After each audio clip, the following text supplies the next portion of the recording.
Good evening from Ukraine. This is a slogan that's become a national slogan of defiance. So when the governor of Mykolaiv Oblast makes his announcements, he says, "Good evening from Ukraine." When the armed forces, chief of armed forces of Ukraine makes his announcements, he says, "Good evening from Ukraine." Because it means we're still independent and we're still here. I got the privilege of going to Ukraine, as you guys know, and I heard about the trip that Ben was taking, and I thought, I could drive, but I'm a school teacher at Glacier Peak. I teach math, and I'm a pretty reliable guy and pretty responsible.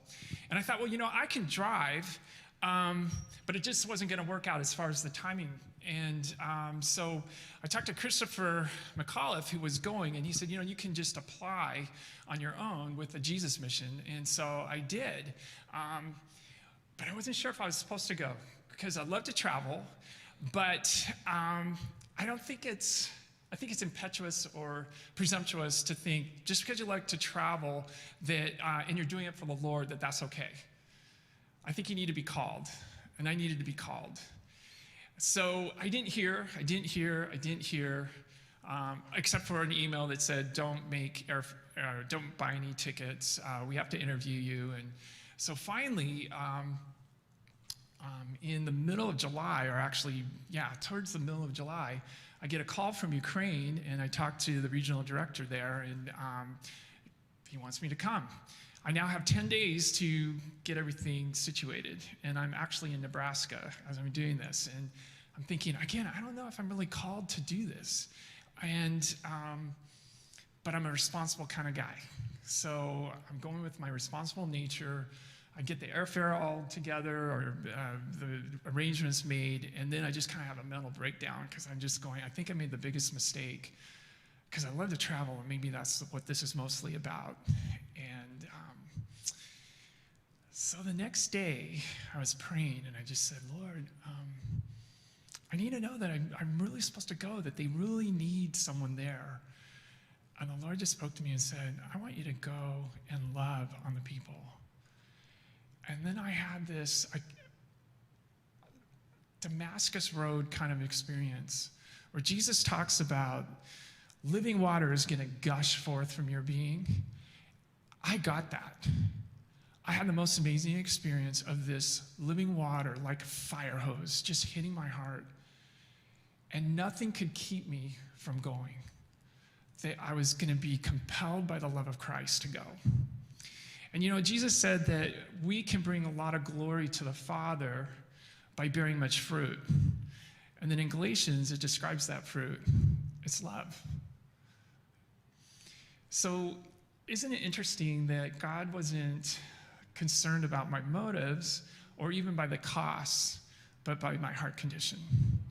So that when we go to do work for him, that we're representing him, and we want to represent his character. So this was really huge, and one of the big themes of this particular trip for me and what God was doing in my own heart. So, there it is. Okay. So the Jesus Mission is doing things a little bit different now than when Ben's group was there. When Ben's group was there, Christopher had to drive. They filled all the vans. They had 7 vans. They filled the vans up with food that they bought at the Costco version in Cluj, Romania. And then they would drive 18 to 20 hours into Ukraine and then deliver the food around the Mykolaiv Oblast, which Oblast means it's kind of like a province. Well, they've now moved the center of operations to Mykolaiv. Has anyone ever heard of Mykolaiv? Has anyone heard of a counteroffensive that's going on right now this week? So we are 15 miles from where this counteroffensive is going. That's where I was staying. So now they moved the distribution to Ukraine, and we can just move the food out from Mykolaiv. So I had to get to Cluj, Romania to pick up a van. So here's my van, and then we drove so if you see the red heart on the left side, that's Cluj, Romania. We drove through Moldova do you see the middle heart? So that's Miyaki, and that's just inside Ukraine. And the reason we went to that particular location is because there's an Airbnb that a Jesus Mission was renting, so that the times that we did not need to be delivering food in the Mykolaiv region, we could have some downtime there. And the cool thing about it is it has 2 bathrooms. Because the heart to the right, that's Mykolaiv. So that's a 2-hour to 3-hour drive from Miyaki, the heart in the middle. And they only have 1 bathroom. So to get into Ukraine, we had to first of all get out of Moldova. Now, Moldova is the second poorest country in Europe. And they've just applied for membership with the EU. And we're on the next slide, sort of. There it is. Okay. So we had to get out of Moldova, but they weren't letting us out of Moldova because apparently there was a road tax that we were supposed to pay. No one told us about the road tax when we went into Moldova. We failed to cross the border, and we had to do a U-turn. And when we did a U-turn, we met up with a Baptist pastor that had come up to our van and had been talking to us because he saw a Jesus Mission on the van. And this Baptist pastor is Pastor Sergey in the middle. And he's helping with the Ukrainian refugees. And then my buddy Daniel, he's my driver friend that we were teamed up to drive together. So we had driven together from Cluj to this point. And we're really jet lagged. We're tired. This is 15 hours that we've been driving. And this is a Jesus mission, not a Derek mission. So I don't know how we're going to get into Ukraine because there's also, you have to be indoors by 11 o'clock. There's a curfew. So we are now getting towards near sunset. And so we have to leave the border area, and then Pastor Sergey meets us and what's going on. And then we tell him, he says, okay, come with me. And there's a kiosk that you can pay your border tax, except for you have to pay it in cash. We don't have Moldovan leu. We only have credit cards. So a Baptist pastor from the second poorest country in Europe pays our tax.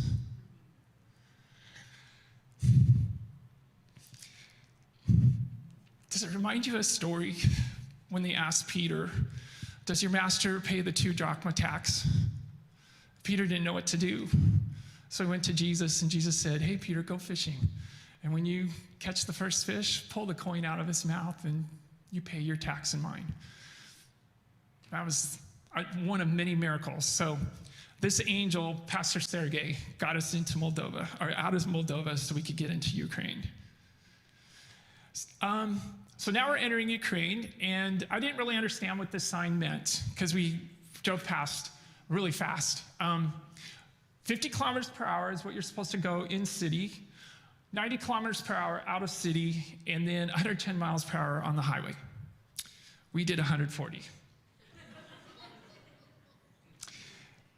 And so once we got into Miyaki, we spent the night there, and then we drove the 2 hours. Well, it was supposed to be 3 hours, but we found that we could do it in under 2 hours.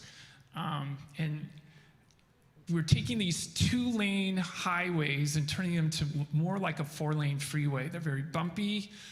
They're not fixed very well. And you pass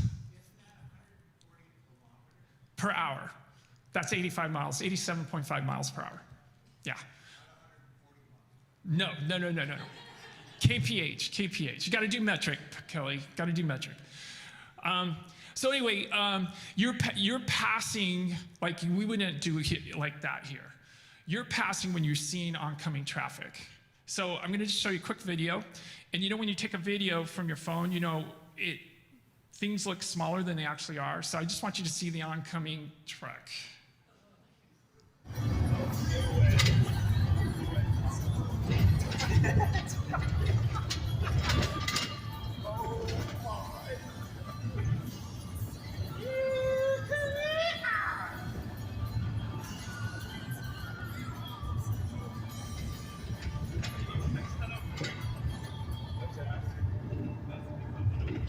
then you can see the wheat fields of Mykolaiv Oblast.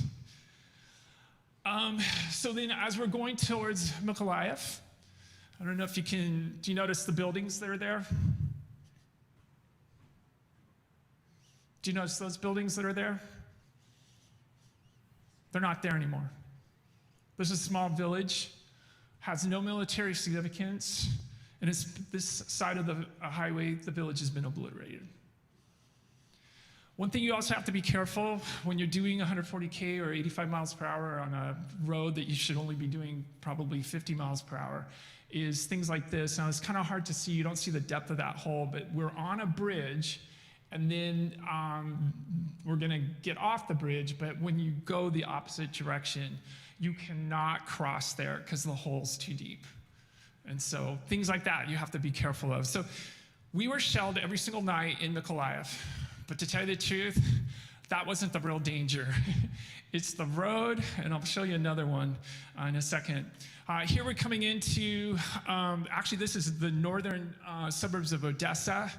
And this says that the true power is the people of Ukraine, and happy Constitution Day, because their Independence Day is the 24th of August, which that was last Wednesday. This sign here, I don't know, can you see the fist bump? The soldiers are fist bumping. And the sign, usually signs like that will say, "We're proud of you." This one says, "To victory," and we will win, or Ukraine will win. Now we're in Mykolaiv. This graffiti here says, "Mykolaiv, city of heroes." But really it's Mykolaiv, city of miracles. Again, every night starting about 3 a.m. Right now it's 5:36 Ukrainian time. But 3 a.m. they start the shelling of the city. And it's not like in World War II where you've got just tons and tons of rockets landing. They're happening random, and usually it's 2 at a time. But you wake up, and we were staying in the 3rd floor of, I'll show you the building in just a second. But also, every single street corner in Mykolaiv has tires piled up, every corner. So if there's 4 corners to an intersection, there's 4 piles of tires. There's Molotov cocktails on the inside of the tires, and if the Russians come in, they're gonna set the tires on fire. And so that provides smoke cover. Here you can see Ukrainian Orthodox Church. I hear they're no longer associated with the Russian Orthodox Church because the patriarch of the Russian Orthodox Church came out in favor of the invasion. Made our way to this particular neighborhood. You can see some of the housing is a little dilapidated, and yet then there's some nice homes too. And this is where the New Testament church headquarters is. And this is a Messianic Jewish congregation that a Jesus Mission has now paired up with. They are totally organized. They have been feeding the poor. They have a rehab program for alcoholics and for drug addiction. They've been doing that all the time.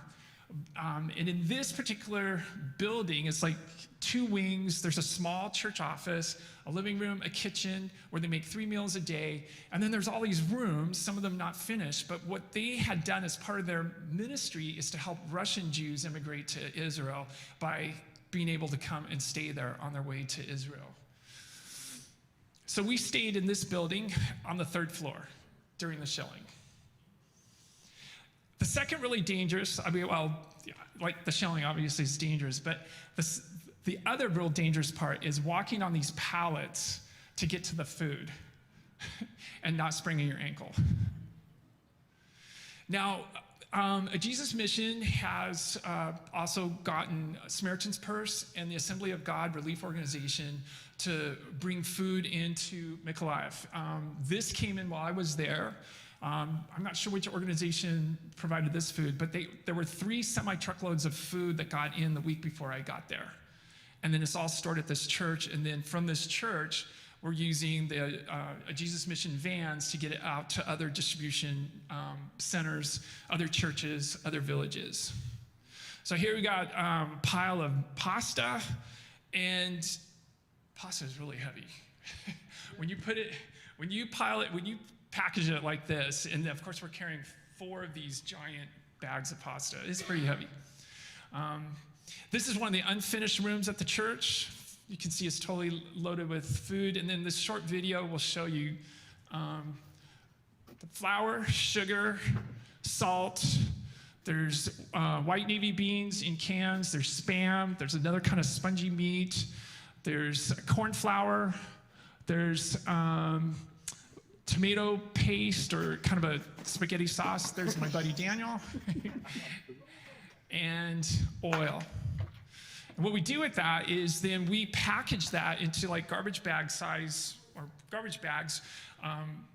We put the food in there. It's about 30 pounds, 35 pounds of food that will feed a family. Here's another box of food that came from Des Moines, Iowa.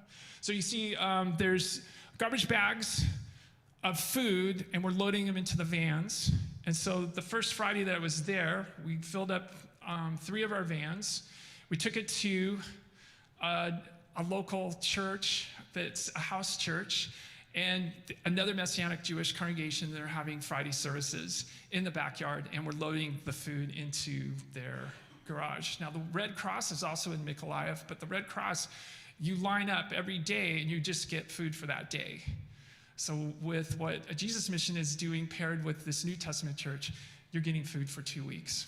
And so you know where your food's, that you're going to have food. And then here is this worship service going on. And then the church is in revival. Their hearts are just torn to the Lord. And people are coming to salvation. So amazing.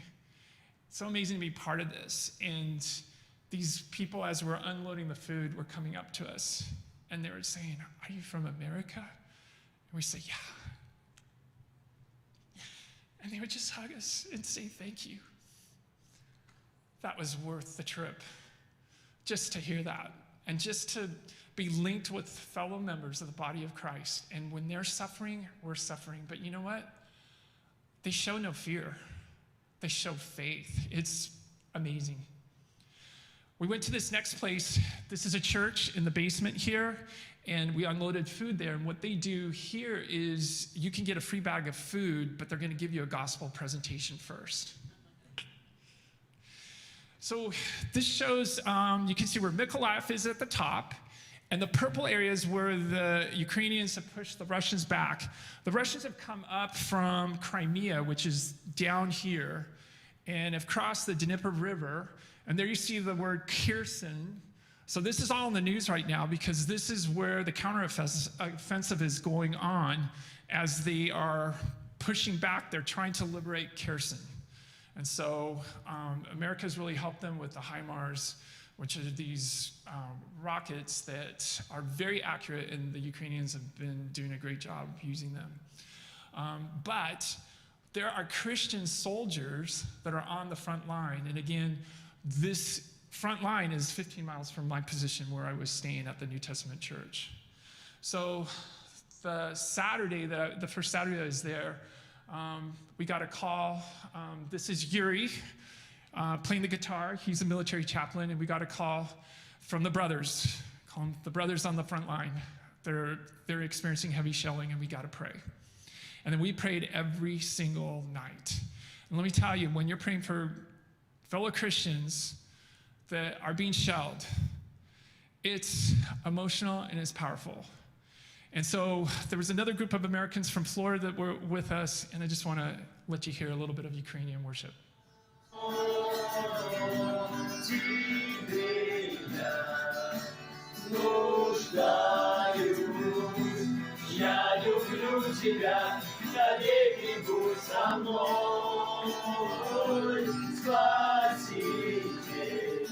Мой лучший друг, прославлять тебя я буду вновь и вновь. So this is how they ended the prayer meeting. So the prayer meeting went for about an hour, and it's powerful. They know how to bind the hand of the enemy and pray for protection, that God would be glorified, and the protection of the soldiers in the city. So then we went down, on Monday, we went down towards the front. We got 6 miles from the front. And again, Daniel and myself are going into his lion den. We've got our vests on, and we also have our tourniquet, except for I couldn't find my tourniquet. So I'm in trouble because I don't have my tourniquet. But we're going to do this by faith. So there I am, getting ready to drive my van. And then we go down this road and towards a village called Lamani. Back 3 vans up to, they just call it their administrative center. It's their city hall. And as you go towards the right side, that's the wing, that wing of the city hall was shelled, their library. And while we're unloading the food, there's shelling in the background. The mayor is this lady right here. She came out to greet us. And then this is Oleg back there. This is Gabe, he's American. Dimi, he's a Ukrainian military chaplain. And we always had a chaplain with us, or Pastor Oleg, who's right there, because they would get us through the checkpoints, the military checkpoints really quickly because there's a password that they know. Then this is a tank, a Ukrainian tank that was in that area. And on that road that we were driving as we were going back, we're driving like 70 miles an hour on that. There was a tank on the road driving north. He was only going 50, so we passed him. The daunting thing is that's a huge gun. And when that's in your rearview mirror, you're just like going. We also drove 3 hours north of Mykolaiv, and this was an area of a huge battle back in February or March because the Russians came up from the south and they were trying to get to Odessa. So they came up from the south, they bypassed Mykolaiv, they went up towards the middle, and they were going to curve back down and hit Odessa from the land. And they took out, this is a bridge. Again, I'm taking all of these basically from the van window. They took out this bridge, and then Yuri, who was playing the guitar, this is his city. And he was coming back with his wife from Germany the day after the invasion. So that would have been February 25th. There's another bridge that's huge, way up above the river. They had just crossed it before the Russians had taken it out. And then there was a huge battle, and many Russians died. They estimate, I think the Russians are willing to say that they've lost 15,000 soldiers, but it's estimated that it's more like 43,000, and that there's been at least 80,000 casualties. We were at the church. They're super organized because they're distributing food. They're also adding to the church. So there's workers there. There's Americans. Us Americans were there. So that they're feeding us 3 meals a day. Here's borscht. Lena is the queen of borscht. She's on the left. She, before the war, was a restaurant cook. You will eat every drop of borscht and ask for more. She's larger than life.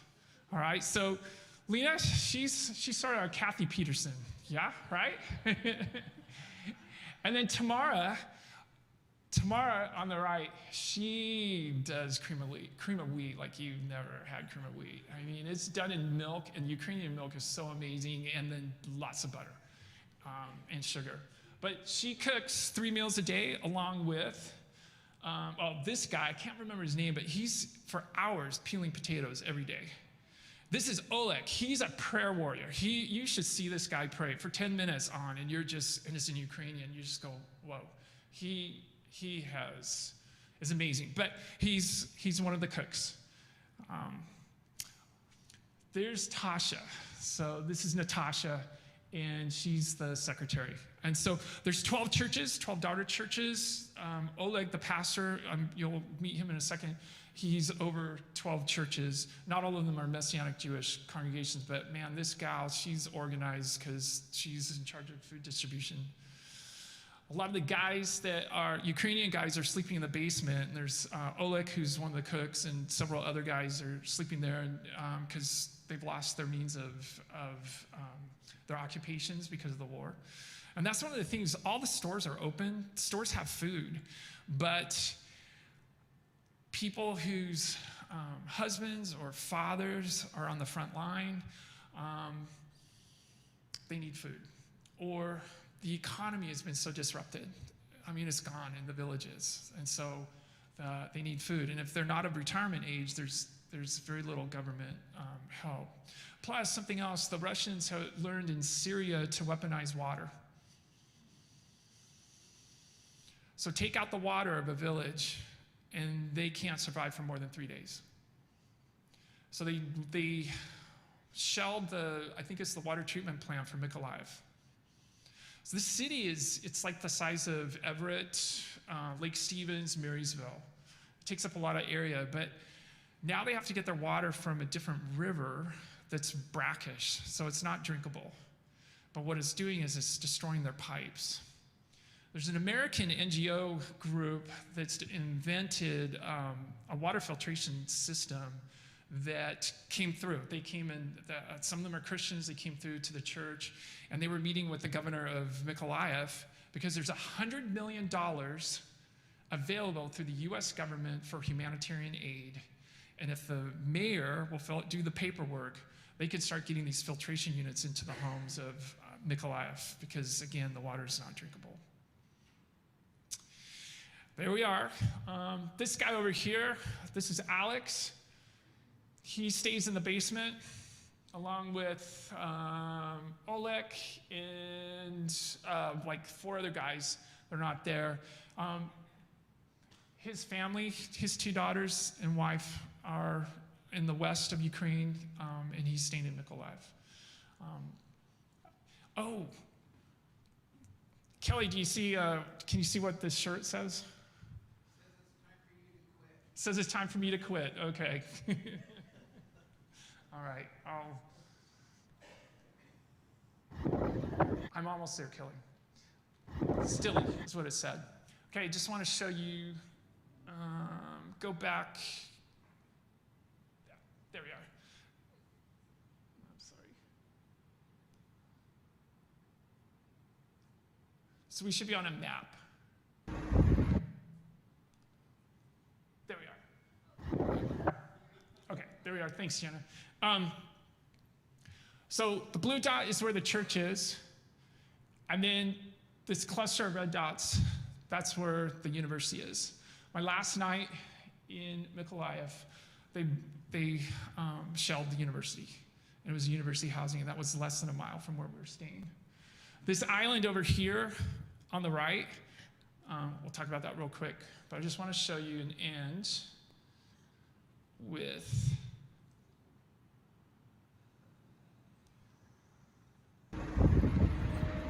this is the university.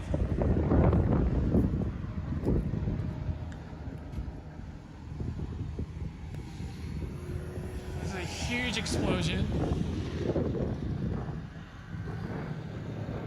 So last week, one of the new adult drivers that was helping out with the Jesus Mission, they stopped along with my friend Daniel and took that video. And then across the street, someone asked for help.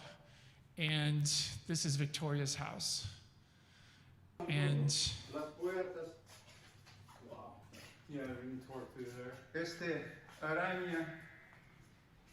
Wow. Y estuvimos durmiendo en otro cuarto. Wow. Vení. so that crack goes all the way through to the outside. No hay ventanas, no hay nada. Find the name.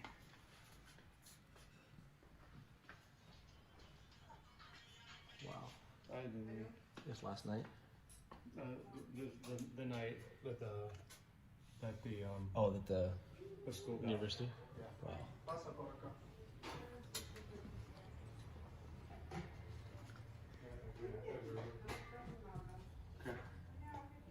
¿Cuál es tu nombre? Mi nombre es Shannon. So Shannon's the name of the American. He's driving for a Jesus Mission, but he has his own organization, and what he wants to do is fix her house. And so he wants to raise $5,000 to $10,000, and he's looking for volunteers of people. If anyone knows how to repair roofs and wants to come to Ukraine, he'd like to hear from you. So I'd just like to lead with that. And then I have an address, a greeting from Pastor Oleg, a thank you, and maybe we'll play it on Sunday so Kelly has time for the message.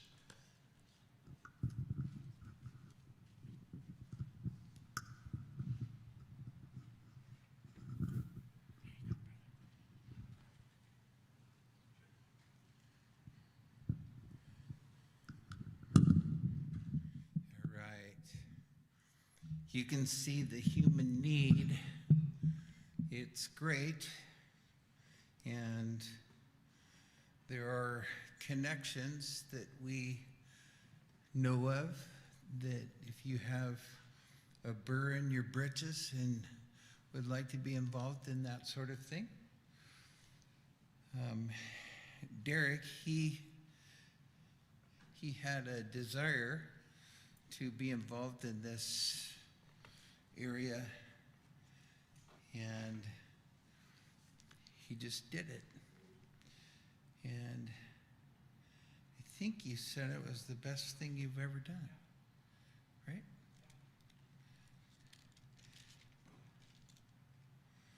What did your wife think?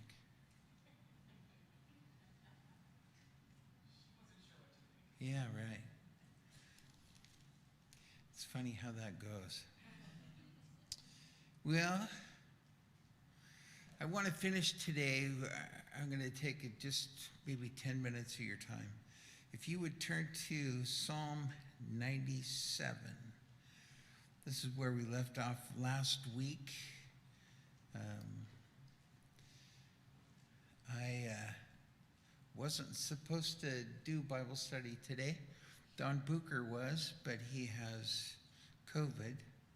And I think Janelle might have it as well. So pray for them that they're all well and ready for next week, because Janelle goes back to school and Jack.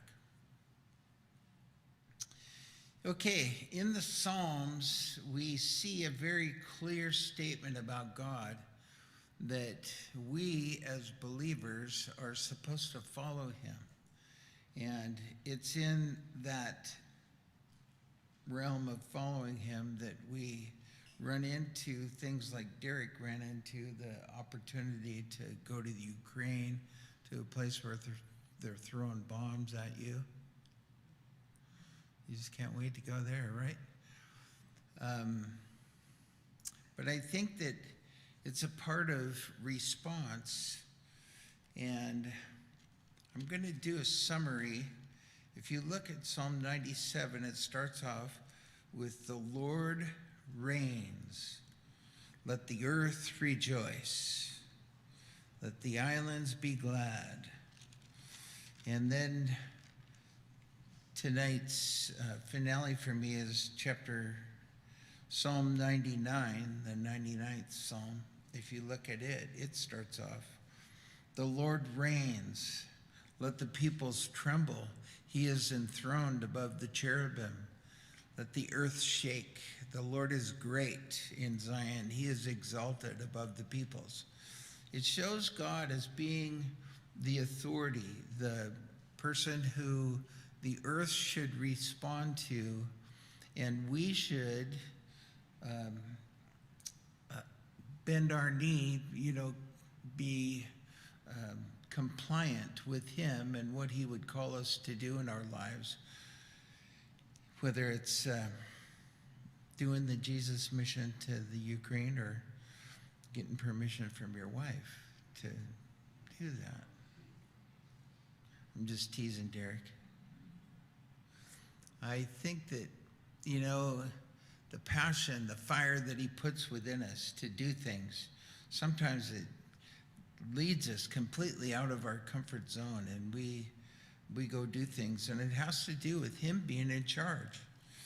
I see that in the phrase, "the Lord reigns," both in Psalm 97 and 99. The Lord reigns. He's the one who's in charge. And if he decides to, in his authority, say, "You need to do this. This is what I want you to do," then we should say, "Okay, here we go. We'll follow you. We'll respond to your authority." And illustration, Brandon and Andrea's kids were over at our house yesterday, and the three little ones, and they were interacting with Jeanette and me, and we were, they don't do everything we tell them. And so their parents are so wonderful. They, work through the difficulties that the kids have to be obedient and so on. And I just say to them, hey, you guys, quit doing that. I'm just like an authoritarian. I just say, no, stop. And the little girl, Holly, she likes to express her emotions, and she was crying, and because the other ones were picking on her. And as she was crying and so on, and I didn't really care if there was a legitimate reason for the tears, I said, Holly, no going crazy, you can't do that. And she said, she looked at me like, Grandpa, I'm suffering. And I said, no going crazy, okay? So she stopped. And it's funny, even a little kid knows how to stop. And I think for us, when the Lord speaks to us with authority and says, hey, I'm reigning here, now stop. Then it's time after that to sort through and find out the reason for the expression of emotion, and then everybody else gets in trouble, and isn't that fun? It says in Psalm 97, verse 3 through 6, that he expresses his power even through creation. And I find it very interesting. Even it says, verse 5, the mountains melted like wax. In a primitive time, this is, time before Christ. This is probably about maybe 1000 BC. They still knew how to watch volcanoes and watch the molten lava, and they knew how to say they're melting like wax. People know about tragedy, and when it fires off, we look at it and we can say, man, God is powerful. He's got a powerful thing going on, and it's important for us to let it hit us. Why? Because verse 7, he brings up this thing about idols. And today in our noon Bible study, we had a thing on idols, 1 Corinthians 8. The world, our world in all its history, has had objects of worship that wasn't God.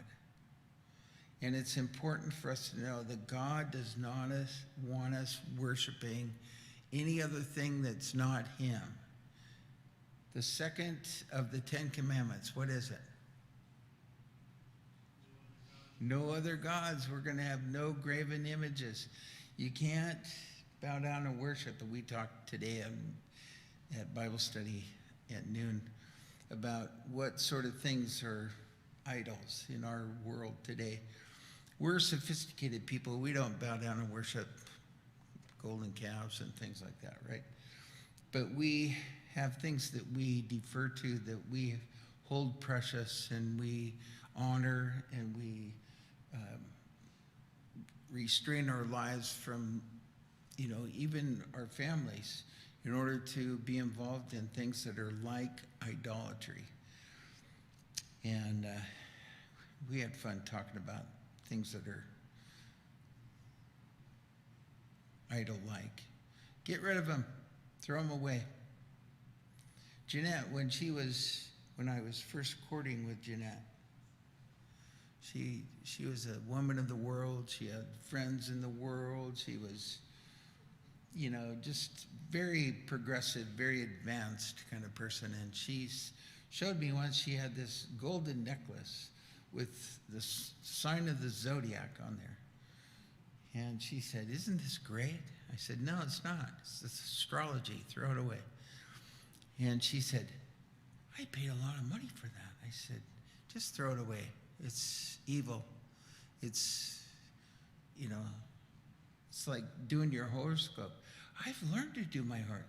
Don't do your horoscope. Stay away from that. Just stay away from astrology and the horoscope. And let me take that golden thing and throw it in the garbage right now. Ready? And she just was ashen white.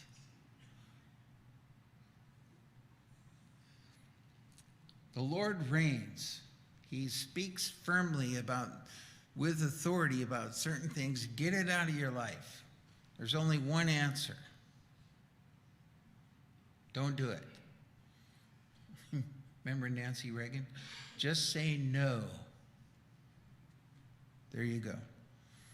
Yeah, but I remember Jeanette too. She had a stash of marijuana. And and I said, come on, bring that in the bathroom here. Let's flush it. And she said, what? I said, yeah, come on. And I lifted the lid and she threw it in the toilet. And I said, okay, now you flush it. That was hard. You know what she said to me? Well, let me give it to my brother.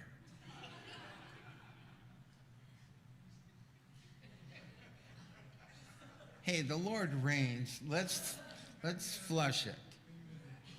Get rid of it. It's of no use. It's no good. I don't care how much you paid for it. It's unrighteous. Okay. And he says, verse 10, hate evil. You who love the Lord, you preserve the souls of his godly ones. You deliver them from the hand of the wicked. Live clean. Get it out of your life. And I love Psalm 98. We haven't got time to go through it, but it tells us to joyfully, look at verse 4, shout joyfully to the earth, break forth with, sing for joy. Just verse 6, shout joyfully, be joyful in your following him and his commands as he is, you know, the one who reigns. He's enthroned above the earth. Let's follow him. He is great. Psalm 99, verse 6, or verse 7, verse 5, excuse me. Exalt the Lord our God. Worship at his footstools. Holy is he. That's our balance point. Our balance is the foundation of our life is following him. It's very important for us to just concede to that and go with it. Go with following him in his ways.